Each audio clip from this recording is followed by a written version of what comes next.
కార్యక్రమ కవరేజ్కి వచ్చిన electronic and print media సోదరులందరూ కూడా భారతీయ జనతా పార్టీ నర్సంపేట నియోజకవర్గం తరఫున నమస్కారాలు తెలియజేస్తున్నాను.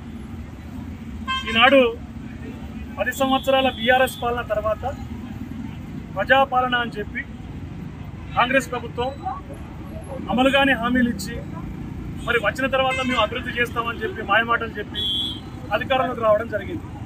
మరి అధికారంలోకి వచ్చిన తర్వాత కూడా అప్పుడు 10 సంవత్సరాలలో ఇక్కడ 5 సంవత్సరాలు బీఆర్ఎస్ పార్టీకి సంబంధించిన శాసనసభ్యులు ఇక్కడ అధికారంలో ఉన్నారు, అక్కడ పార్టీ అధికారంలో ఉంది, ఇక్కడ ఎమ్మెల్యే గారు అధికారం ఉన్నారు. ఆ తర్వాత కాంగ్రెస్ పార్టీ అధికారంలోకి వచ్చినాక కూడా ఇక్కడ ప్రస్తుత ఎమ్మెల్యే తొత్తి మాధవ్ రెడ్డి గారు పైన వాళ్ళ కాంగ్రెస్ ప్రభుత్వం ఇక్కడ ఎమ్మెల్యే గారు అధికారంలో ఉన్నారు.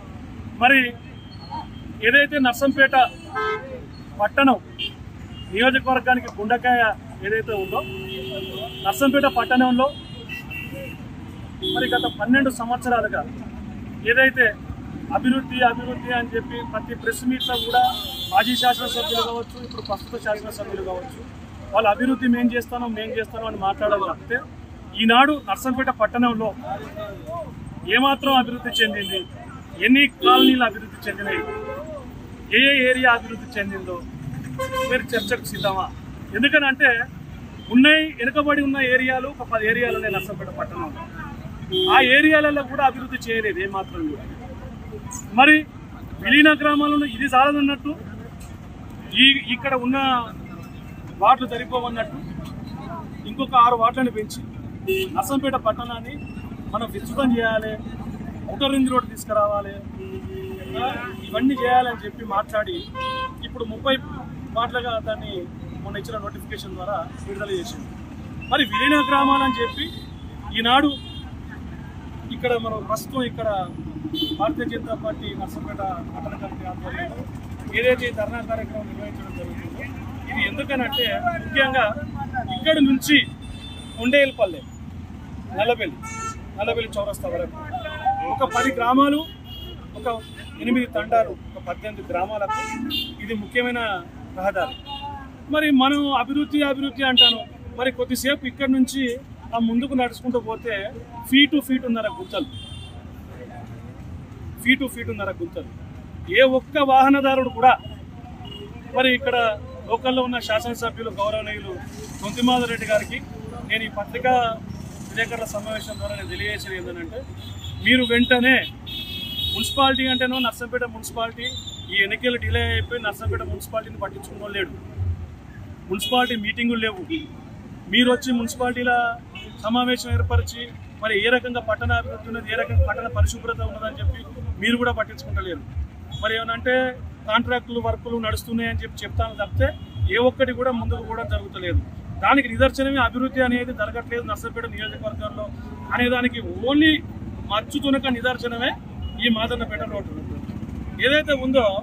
మొన్న చెరువును కల్పించింది మొన్న బతుకమ్మ పండుగ అప్పుడు మన అక్క చెల్లెలు ఎంత ఇబ్బంది పడ్డారో ఈ రోడ్డు నుంచి నడిచినవడానికి మన విలేకరుల మిత్రులు కూడా కొన్ని పేపర్లలో ఆర్టికల్స్ రావడం జరిగింది.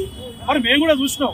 మరి మొన్ననే కదా వాళ్ళు వచ్చింది, కాంగ్రెస్ ప్రభుత్వం వచ్చింది, సంవత్సరంన్నర అయిందని కదా, ఎవరికైనా టైం ఉంటుంది కదా, వాళ్ళ ప్రాజెక్ట్ రిపోర్ట్ వాళ్ళు తయారు చేసుకుంటారు, వాళ్ళ డెవలప్మెంట్ ఏమన్నా వాళ్ళు తయారు చేసుకుంటారు అని చెప్పి భారతీయ జనతా పార్టీ తరఫున కూడా మేము ఏ కార్యక్రమం కూడా చేయలేదు. ఎందుకనంటే మేము టైం ఇచ్చి చూసినాం పాటు ఏం జరుగుతుందని చెప్పి చూసినాం.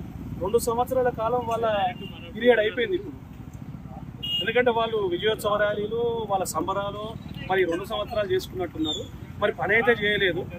ఈ మాదన్నపేట రోడ్డు పని వెంటనే ప్రారంభించాలని చెప్పి మరి ఇక్కడ నుంచి కొండేలపల్లె, లెంకపల్లి, మహమ్మద్ గోస్పల్లి వరకు ఈ రోడ్డు వచ్చిందని చెప్పి చెప్తాను.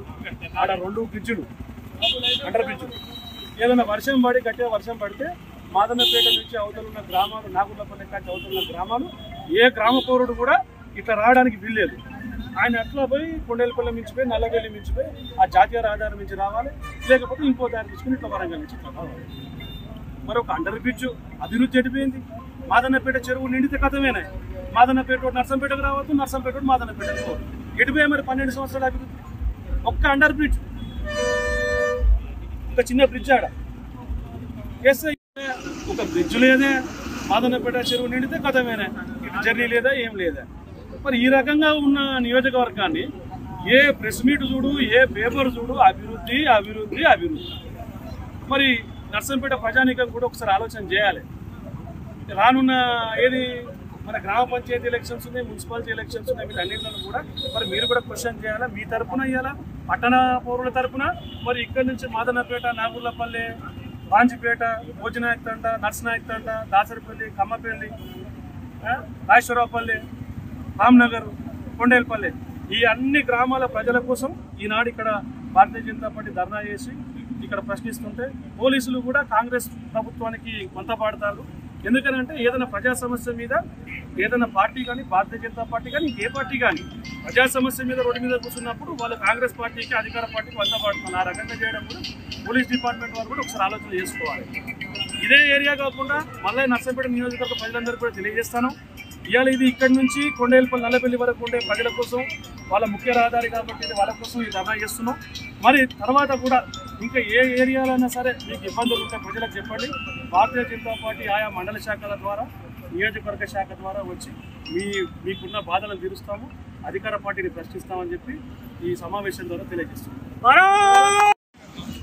అమృత్ 2.0 పథకం కింద 32 కోట్ల రూపాయలు నర్సంపేట పట్టణానికి ఇవ్వడం జరిగింది కేంద్ర ప్రభుత్వం పథకం నుంచి. మరియు రాష్ట్ర ప్రభుత్వం కూడా మున్సిపాలిటీలకు మేము 20 కోట్లు ఇచ్చినామని చెప్పి చెప్పడం జరుగుతుంది.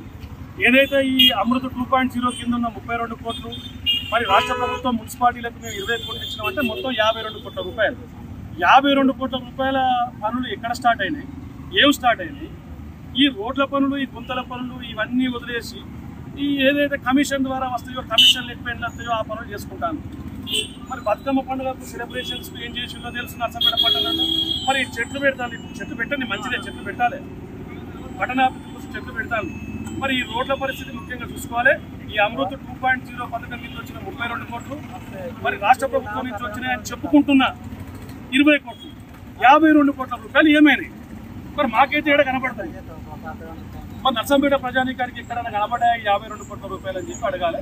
దీన్ని ఏ రకంగా వినియోగిస్తుందో నర్సంపేట మున్సిపాలిటీలో ఉన్న కమిషనర్ గారు మాత్రం ఈ పరిశుభ్రతను కానీ, ఇవన్నీ పనులను కానీ వదిలేసి ఆయన పని చేసుకుంటాడు. గౌరవ శాసనసభ్యులకు మీరు మున్సిపల్ మీటింగ్ పెట్టండి, ఈ పరిశుభ్రతల గురించి మాట్లాడండి, మేము అన్ని పార్టీలను కూడా మీకు సహకరిస్తామని చెప్తాను, అభివృద్ధి కోసం మేము కొట్లాడతామని చెప్తాను, మీకు సహకరిస్తామని కూడా చెప్తాను. చరిత్ర సృష్టించినోడు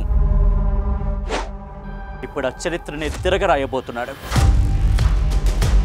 అబద్ధాల గోడల్ని బద్దలు కొట్టి నిజాలను రాగా మీ ముందుంచబోతున్నాడు. నిజమైన వార్తల కోసం వెంటనే డౌన్లోడ్ చేసుకోండి రా యాప్ని.